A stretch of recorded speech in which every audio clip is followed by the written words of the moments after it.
Okay, first we start with question 1. Okay, question 1, right, there's no need to expand. I noticed that a few of you actually want to expand everything as a complete waste of time. All you do is to square root both sides of the equation.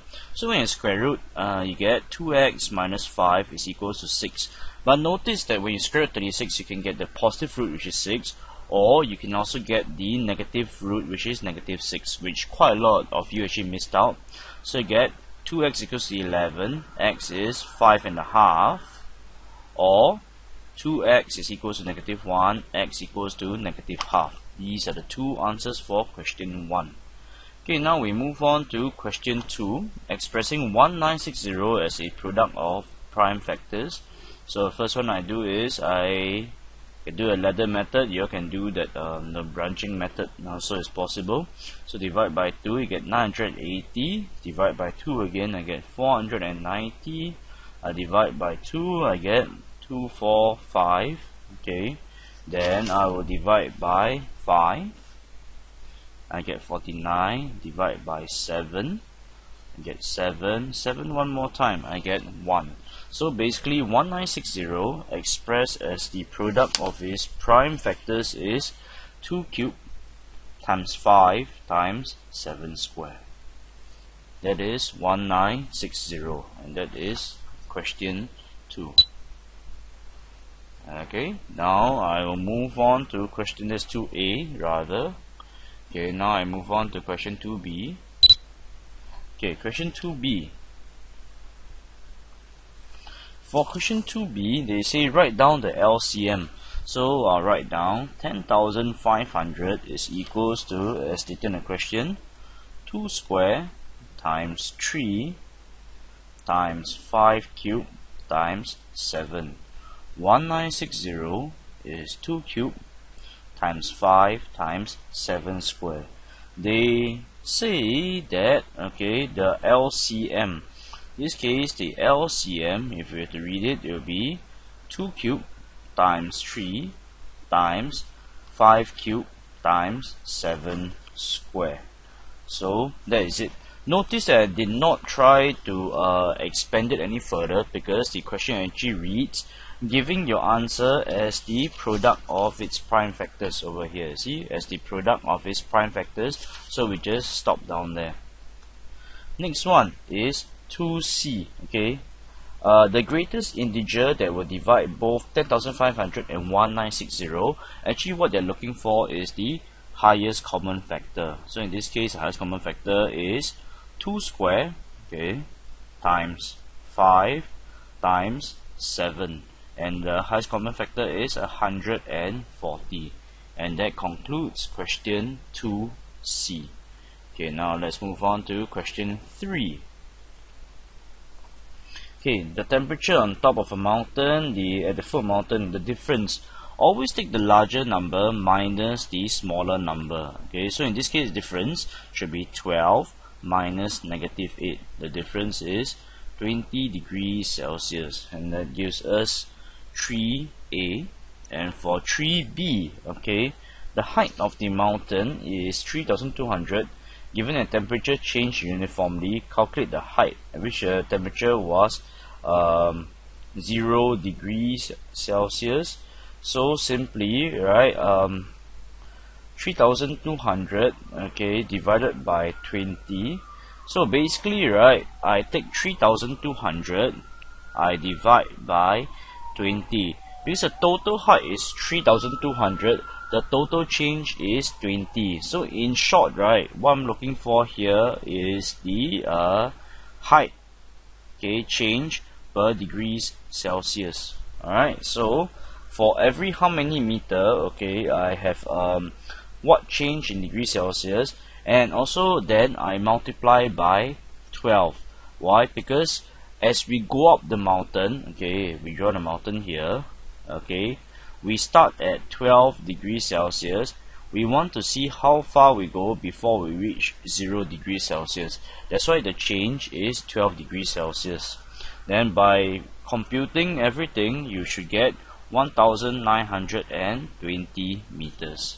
And that is question 3b. Okay, now we move on to question 4. solve the inequality. Okay, first step that you should do is to split the inequality into two. So what I do is I split this one, okay, and I split the other one as well.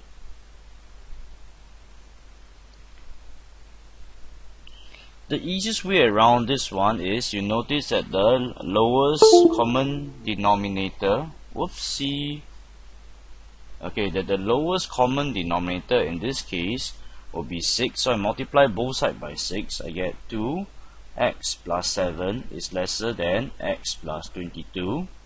2x plus 14 is lesser than x plus 22.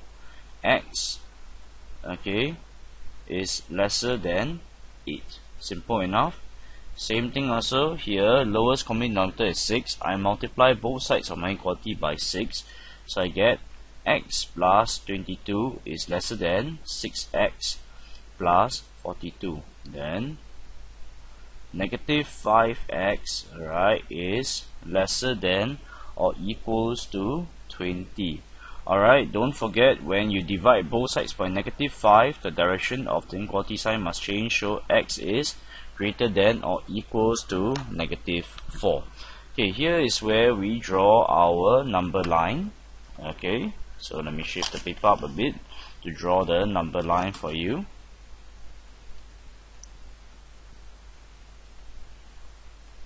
Okay, we have negative 4 and 8 down here. X is lesser than 8, so I draw lesser than 8 unfilled dot.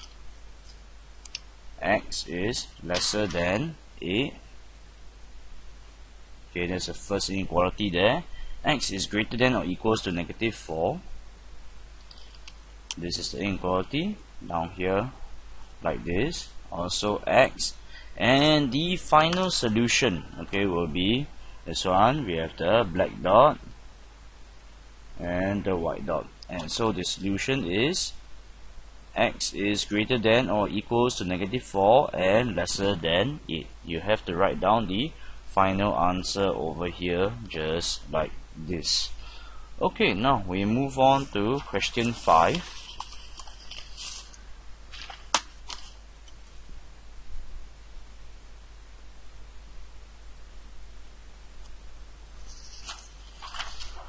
Okay, question 5, the first part is to complete the square.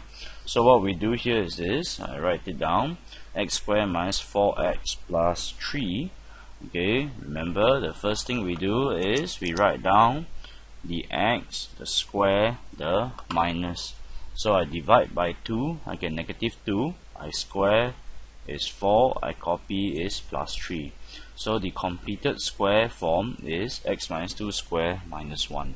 Most of you actually managed to get this one, and I'm pretty glad. Okay, 5b, sketch the graph. Okay, for the completed square form, there are two things I need. First one is the turning point. So if you look from here, turning point, you let x minus 2 equals to 0. So the x value is 2. And the y value, just read off the expression there. So y is equals to negative 1. That's my turning point. Next thing I need is my y-intercept. For my y-intercept, I let x equals to 0. So y equals to 0 square minus 4 times 0 plus 3. My y-intercept is equals to 3. And now very quickly let's sketch the graph. Okay,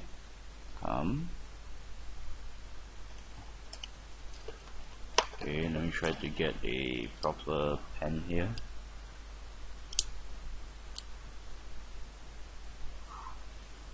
Okay, y